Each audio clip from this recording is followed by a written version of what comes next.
lu dapet tuh ikan, lu jual 6 miliar, udah untung banget lu, udah happy deh tuh 6 miliar. Travel around the globe. Let's go, let's go, let's go.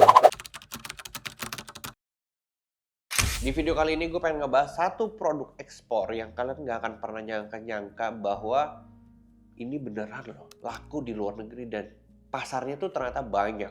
Ada satu binatang, ini pasarnya gede banget ke luar negeri, khususnya juga pasar Cina. Makanya gue pakai baju merah-merah karena kalau Cina itu kan biasanya merah ini hoki. Dan kalian tahu nggak ini binatangnya apa? Kalau gue bilang kalian mungkin nggak percaya nih. Binatangnya adalah naga. Wah, maksudnya di sini bukan naga beneran yang kayak mitos-mitos, bukan. Tapi yang gue maksud di sini adalah ikan naga. Jadi kalau ikan naga itu biasanya orang taunya adalah arwana. Nah, harganya ini sebenarnya bisa sampai unlimited karena ini bisa masuk ke dalam kategori barang hobi dan semuanya akan gue bahas di video kali ini. Kalau kita bicara ikan arwana, khususnya arwana Asia, ini sebenarnya sudah lama dianggap sebagai simbol keberuntungan atau hoki atau kekayaan lah di budaya Cina. Di Tiongkok sendiri dan beberapa negara Asia lainnya, ini arwana ini mereka percaya katanya bisa membawa feng shui yang baik. Feng shui. Ya, feng shui.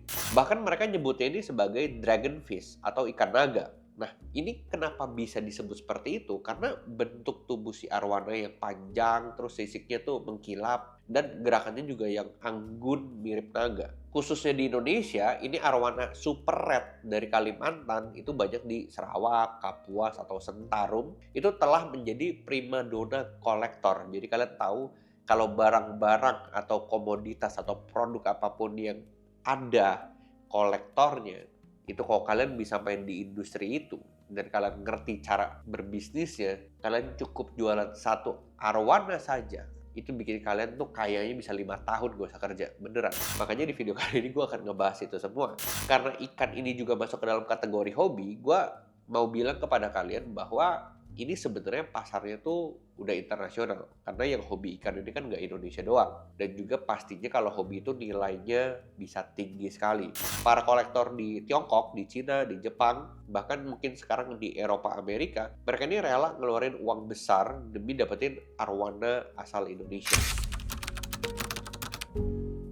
Sebenarnya menurut data dari Kementerian Kelautan Perikanan yang ada di Indonesia, ikan arwana ini sebenarnya berkontribusi itu bisa sampai jutaan dolar Amerika setiap tahunnya. Meskipun gue yakin eksportirnya sekarang belum banyak. Kebanyakan dari teman-teman yang nonton video ini paling cuma hobi-hobi doang, tapi tidak bener-bener berbisnis di situ. Makanya mungkin lewat video ini kalian bisa melek gitu ya. Bisa nih arwana daripada gue koleksi, mendingan gue jual ke kolektor. Karena pasti lu kan koleksinya yang bagus-bagus. Gue yakin kalau orang hobi juga ngeliat bahwa oh ikan ini nih yang punya gue gini, coba lu ceritain, lu jual ke kolektor, mungkin bisa dapat duit. Sekarang pertanyaannya, lebih sayang ikan apa lebih sayang istri yang butuh duit? Nah, kalau misalnya lu lebih mikir kayak gue bisa ngeduitin ikan gue ini, ya berarti bagus. Karena tadi gue bilang ini benar-benar barang hobi, jadi harganya itu benar-benar sulit dipatok. Mau di harga berapa nih sebenarnya? Ya tergantung sih sebenarnya. Nanti gue akan ngejelasin di belakang gimana caranya lu bisa bermain dengan storytelling yang bagus dan personal branding yang bagus. Tapi yang gue juga pernah belajar tentang ikan ini sebenarnya juga tergantung sama ukuran, warna, dan juga sertifikat. Namanya CITES.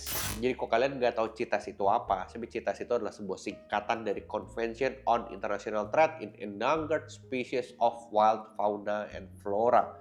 Panjang nggak ada tuh, gue ngafalin itu juga susah.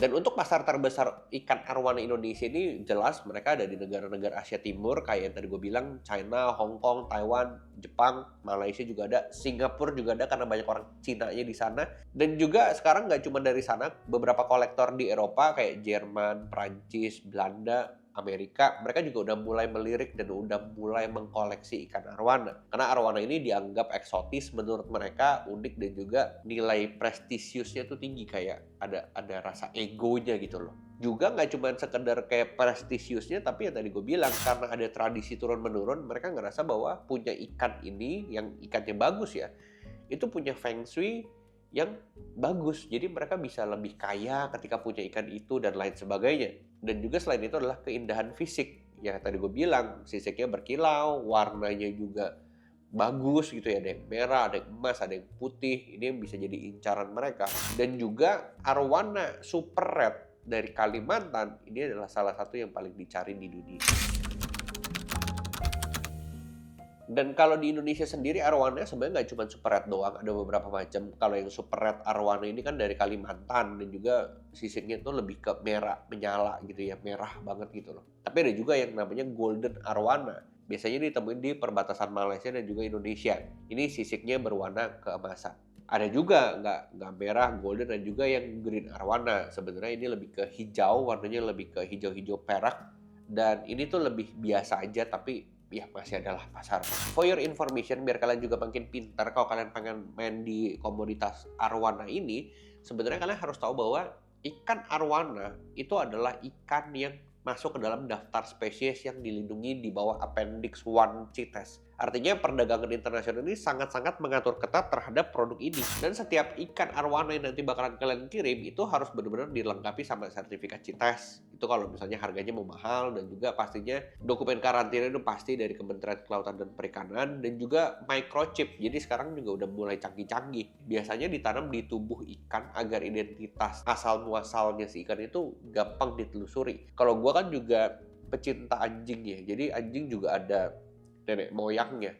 Jadi kalau neneknya champion, anaknya champion, cucunya champion, nah itu harganya mahal banget. Nah kalau gue ngelihat ya teman-teman gue yang banyak ternak anjing nih, mereka bilangnya kayak dog breeder itu juga rumahnya gedong-gedong, rumahnya bangunannya mewah-mewah, karena lu kalau anaknya champion gitu ya, ini bisa jual 100 juta juga banyak yang mau beli. Begitu juga dengan ikan arwana. Nanti gue akan jelasin deh setelah ini gimana caranya lu bisa punya storytelling yang baik. Tapi sebelum gue akan ngajarin lu gimana caranya storytelling yang baik buat lu bisa jualan ikan arwana lu ke kolektor dengan harga yang mahal, kita harus tahu dulu tentang proses persiapan dan juga hitung-hitungan. Berapa modalnya, berapa keuntungannya. Gue akan kasih lihat beberapa fakta yang menarik dan bikin lu shock. Sebenarnya kalau kita bicara budidaya dan pemeliharaan, kualitas air itu nomor satu. Jadi benar-benar harus dijaga di pH netral dengan suhu normal 26-30 derajat. Dan juga pakan. Makanannya juga harus yang berkualitas. Biasanya kan udang, jangkrik, pelet gitu ya. Karena pola makan bakalan mempengaruhi kepada warna sisik. Begitu juga dengan pemberian vitamin. Kalau lu mau ternak pemijahan dan pembesaran, sebenarnya memerlukan kolam khusus yang lumayan besar, serta penanganan hati-hati, karena ikan arwana ini termasuk ikan yang cukup agresif dan juga teritorial. Kalau kita masuk ke dalam proses packing dan logistik, ini microchip dan sertifikasi ini benar-benar harus disiapin. Pasti itu semua ikan tuh udah ada datanya. Terus packingnya sebenarnya nggak susah. Ikan cuma dimasukin ke kantong plastik tebal yang isinya tuh air bersih dan oksigen. Terus satu kantong ini biasanya harus 1 ekor. Karena kan ikan arwana cukup agresif, jadi jangan satu plastik 2 ekor, mati nanti ikan.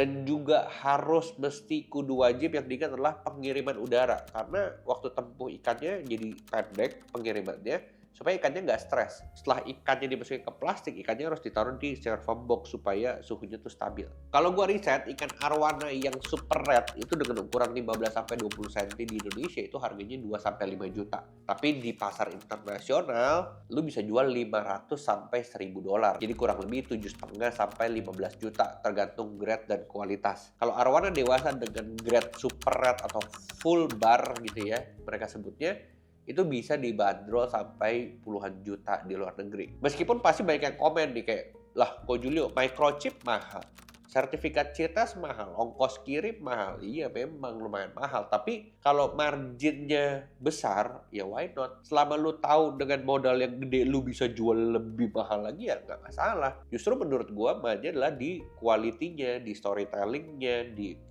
brandingnya, supaya lu nggak main kayak barang-barang komoditas yang harus banyak, profit kecil, tapi quantity gitu loh. Ini mainnya quality. Yang tadi gue bilang di awal, kalau lu bisa jualan 1 ikan aja dengan harga yang lumayan mahal, itu juga lumayan. Lu nggak usah kerja berapa bulan itu. Lu tinggal cari ikan yang bagus-bagus lagi, terus lu jual lagi. Bahkan pernah ada yang ngejual namanya platinum arwana. Jadi bukan lagi red arwana, tapi platinum. Jadi ini tuh kayak jenis langka dengan pigmen putih, keperakan, atau mungkin lebih ke albino gitu ya. Ini pernah dibeli sampai 400.000 dolar atau sekitar 6 miliar lebih di pasar Asia. Lu bayangin, lu dapet tuh ikan, lu jual 6 miliar, udah untung banget lu, udah happy deh tuh 6 miliar. Dan ini yang menjadikan kenapa ikan arwani itu sebagai ikan hias paling mahal di dunia. Sesuai janji gue akan ngejelasin gimana caranya lu bisa ngejual dengan harga yang mahal.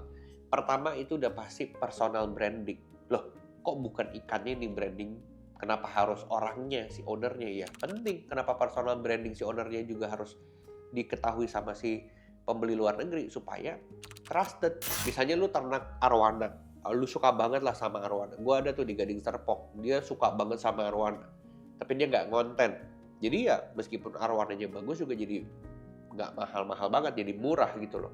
Tapi kalau lu bener-bener suka, lu kontenin, nah kontennya juga harus yang estetik, harus yang bagus, jangan pakai sembarang gitu loh. Jangan pakai handphone biasa lu rekam-rekam gitu, lu mau jual mahal ya nggak bisa. Lu harus benar-benar dari sisi pengambilan gambar, kualitas gambarnya, storytellingnya, itu benar-benar harus dikuasai. Contoh ya, misalnya ada satu produk nih, kita nggak bicara orang Cina deh, kita bicara Cindo deh, Cina Indo, orang-orang Indo yang rasanya tuh Chinese. Jadi misalnya mereka dibilang sama temennya, bro, gua ada nih kemarin beli Gucci. Kalian tahu Gucci nggak tuh? Yang dari keramik gitu ya. Itu kan biasa banyak juga tuh orang-orang Jawa mereka punya Gucci kayak gitu. Tapi orang Cina juga biasa ada yang punya Gucci. Dia bilang, lu tahu nggak? Gue beli Gucci ini, tiba-tiba bisnis gue rame. Bisnis gue jalan. Nggak tahu kenapa nih, kayaknya nih Gucci nih bawa hoki nih. Nah, kalau udah ada yang kayak gitu-gitu tuh, lu mau dijual berapapun harganya mahal. Ya, jadi ada unsur kepercayaan yang intangible gitu, yang nggak bisa dihitung. Begitu juga dengan arwana. Apalagi Gucci lu cuma taruh begitu aja. Kalau arwana kan mereka bisa perhatiin, ikannya gerak-gerak gitu kan. Nah sebenarnya bisa seperti itu. Jadi ada unsur-unsur yang membuat nilai si produk tuh jadi sangat-sangat mahal. Dan gue suka tuh bermain di bisnis yang seperti itu sebenarnya. Karena orang tuh jadi percaya bahwa, wah punya ini adalah sebuah kebanggaan. Gue pasti hoki. Sekarang gini, lu mau percaya ikan ini bawa hoki dan lu bener-bener percaya banget. Itu kan namanya law of attraction ya. Kalau kita bicara psikologi ya. Nanti jadi beneran hoki. Nanti orang jadi percaya bahwa ikan ini yang beneran bawa hoki. Dia cerita ke teman-temannya. Tapi ini kan lama-lama jadi mahal. Itu kan kalau mulut ke mulut. Tapi kan bisa juga dihack. Untuk bisa dapat, bilangnya apa ya, kepercayaan bahwa ikan ini tuh bawa hoki. Ya makanya ini balik lagi ke pribadi kalian. Gimana lu punya storytelling yang bagus gitu loh. Kalau storytelling lu bagus, ikan lu bagus, warnanya bagus, ukurannya gede, mantap, keker gitu ya. Wah itu sih udah enak banget. Jadi lu jangan cuma ngandelin produknya doang, lu juga harus ngandelin sama storytellingnya. Karena memang ada produk-produk yang bisa dijual ke luar negeri itu dengan storytelling yang bagus, gak cuma sekedar kualitas. Beda sama barang-barang komoditas yang udah ketahuan gitu-gitu aja. Tapi kalau ini kan barang hobi. Dan juga ada unsur-unsur yang feng shui-nya itu loh buat orang Cina. Jadi lu bisa meng-create semuanya itu menjadi sesuatu yang bagus, jadi barang yang bagus. Kalau lu suka dengan video ini, jangan lupa like, comment, dan subscribe. Dan gue bakal ngebahas produk-produk ekspor lainnya. Dan gue akan ngejelasin gimana caranya supaya kalian bener-bener pinter. Dan jangan sampai Indonesia yang kaya ini, masyarakatnya nggak kaya. Makanya meskipun gue di luar negeri berbisnis hari ini, sekarang gue lagi di Inggris, gue masih tetap mau ngajarin kalian.